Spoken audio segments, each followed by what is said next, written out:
As Elon Musk clears house with the Department of Government Efficiency under the new Trump administration, more and more Canadians are starting to ask, how vast and how outrageous is the bureaucratic bloat here in Canada? From useless regulations to scandalous spending, it's clear our government is out of touch, to put it lightly. We do find it sort of rather odd that, there are quite a few people in the bureaucracy who have ostensibly a salary of a few $100,000, but somehow manage to accrue tens of millions of dollars in net worth while they are in that position, which is, what happened at USAID. We're just curious as to where it came from.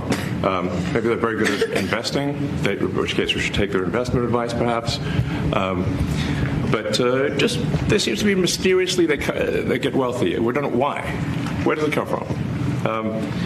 And I think the reality is that they're getting wealthy at the taxpayer expense. That's the honest truth of it. And if you think that you've seen the worst of it, hold on tight, because I have yet another absurd example of taxpayer squandering, which we've been trickling out at exposethewaste.com for the last several days. Exposing the waste isn't just about how the government wastes money on frivolous domestic programs. Surely there's tons of that, but this is specific to foreign aid through Global Affairs Canada.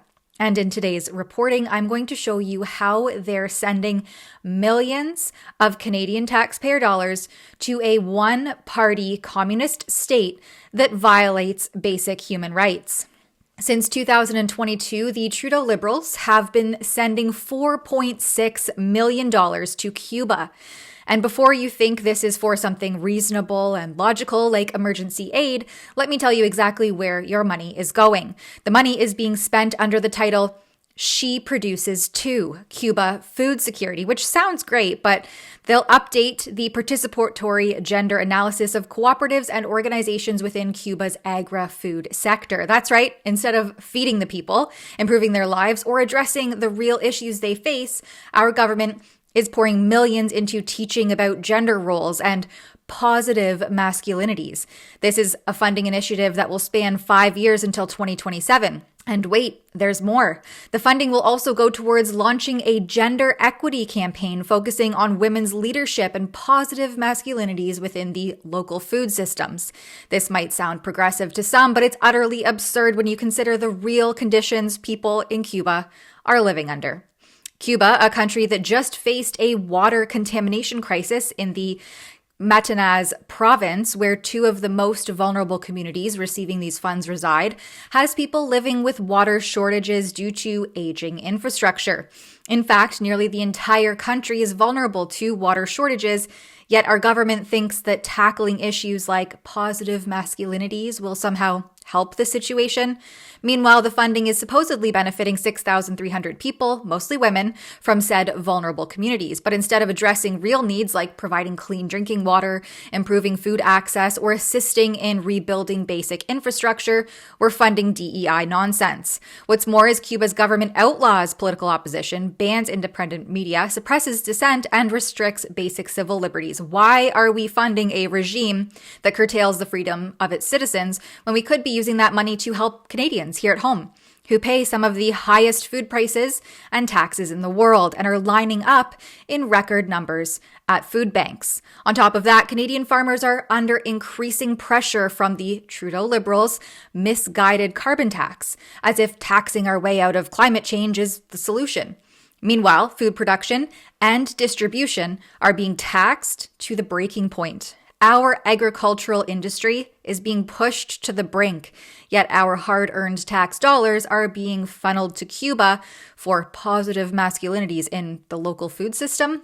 I would say this is absolutely absurd.